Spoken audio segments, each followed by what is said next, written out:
my name is Emily Ann and this is the Sasser House. Today we have got a really fun project that is just going to take probably like an hour to do, and I'm so excited to share it with you. I got this little wire pumpkin wreath at the Dollar Tree for $1.25 because it's the $1.25 tree now. But this was so affordable, and we're going to take it from this and turn it into this.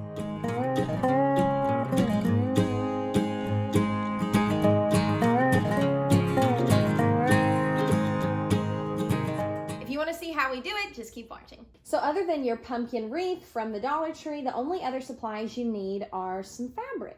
Now you can get whatever fabric you want, keep this as simple, or do all different kinds of patterns and styles like I did. You can turn this into whatever you want it to be for your style preferences in your home. Now I got half of a yard of each type of fabric, but you could definitely do just a quarter of a yard and have plenty. This is so inexpensive. If you ever shop at Joann's or any type of fabric stores like that, you know that they run sales all the time. And thankfully this yarn was on sale when we got it. And it came up to $1.50 a piece, which is incredible. So you can definitely do this on a major budget and make something beautiful for your home for fall. So let's get started. So first thing we need to do is cut our fabric into strips and then cut it into even smaller strips. So I've already started, as you can see right over here, but we'll do this one together. And I cannot recommend getting some fabric scissors enough. If you have ever tried to cut fabric without fabric scissors, you know that it can be the biggest headache. My workspace is kind of funny here on the couch, but it'll give you an idea. I am cutting my strips at about 1 inch wide, and then I'm doing probably, I'd say that's maybe 3.5 or 4 inches long right there. The way that I did it is I cut these strips, I tied one on to the pumpkin to see how much overhang I had, and I liked that, and so that is why I went with that size, and I've just been cutting every other one to that same measurement, but I'd say that's about 4 inches probably. But I am just gonna go right along the edge and start cutting a long strip. Now for this pumpkin, I'm going to cut 5 long strips, and then I'll cut them into their smaller strips. Another option for fabric that I don't always think about, but I want to, so I want to remind you of it in case you like doing projects like this too with fabric, is if you have any old flannels laying around that you need to get rid of, you could always use old flannels for this. You could also always check out your local thrift stores. They usually have blankets or tablecloths or curtains that you could repurpose that fabric and turn it into something special for your home. And that is a great way to get a lot of fabric at a really low price. Once you have your long strips cut, I just used one of the previous strips as a guideline, and these do not have to be perfect at all. You saw at the beginning of this video how this more scraggly and kind of messy and haphazard these look, the better. So this project is definitely not one of exact measurements, which are my favorite kinds of projects. All right, so now that we have all of our strips cut, we get to do the fun part, which is just literally tying these strips onto all of the wire of our wreath. So what I'm gonna do is start with the ridges of our pumpkins first, and I am going to tie just a simple knot with my fabric and twist it around so that the outside of it is facing out where everybody can see. Then I'll just pick up a different shade of my fabric, and I'm just gonna repeat this process until I get all the way to the end of our row.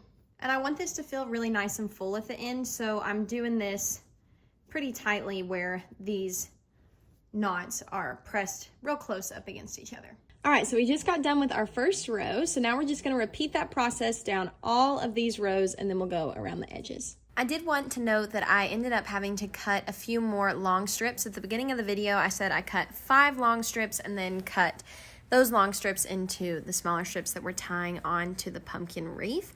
I ended up doing double the amount that I said, but still, you wouldn't need as much fabric as I got. I had a lot left over. You can use your judgment, but if you want to be safe, you can go ahead and get a half yard like I did. All right, so here is what it is looking like now that we have all of those ridges done, but now we need to go along this outer edge and get all of that done, and then of course take care of the stem. So I'm just gonna pick a spot, and looking back, this may have been easier if I had started on these edges, but at the same time, all of these little pieces of fabric just get everywhere anyway, so I don't know if there is a right or wrong way to do it. But I'm gonna start here right beside the stem and just keep tying on these little pieces of fabric. So here is what our pumpkin looks like once we get the fabric all the way around it. Personally, I think it's adorable. I can't wait to see what Chris thinks about it. But I love kind of shabby, rustic stuff like this. So it's right up my alley. Now this did take probably a little bit over an hour, maybe close to 2 hours to complete, but all in all, for a really inexpensive, easy little DIY project, that's not too bad. The last thing we need to tackle is this stem up here, and to cover this, I'm going to use just some brown twine that I have. Now, you could use fabric, you could use burlap, you could do all kinds of stuff, but I thought that this would be the easiest thing to do. So I just wove that underneath the stem a couple times, and now I'm just going to tie a knot. So I've got that nice and tight. I'm gonna really try to push all this fabric around the edges back. And now what I'm gonna do is literally take this twine and just wrap it all around our stem.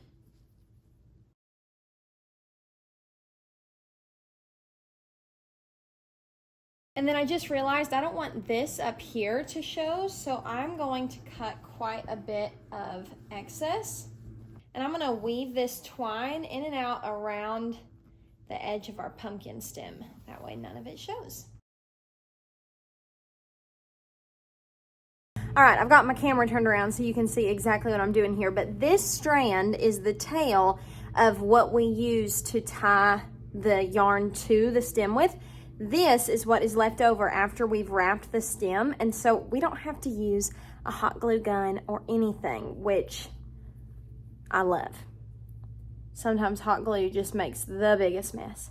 So we are just going to double knot this. Let's see if we can even triple knot it. There we go. And look how cute this turned out, y'all. It's so cute. I hope you enjoyed this video and that it inspired you to make some DIY decor for your home this fall too.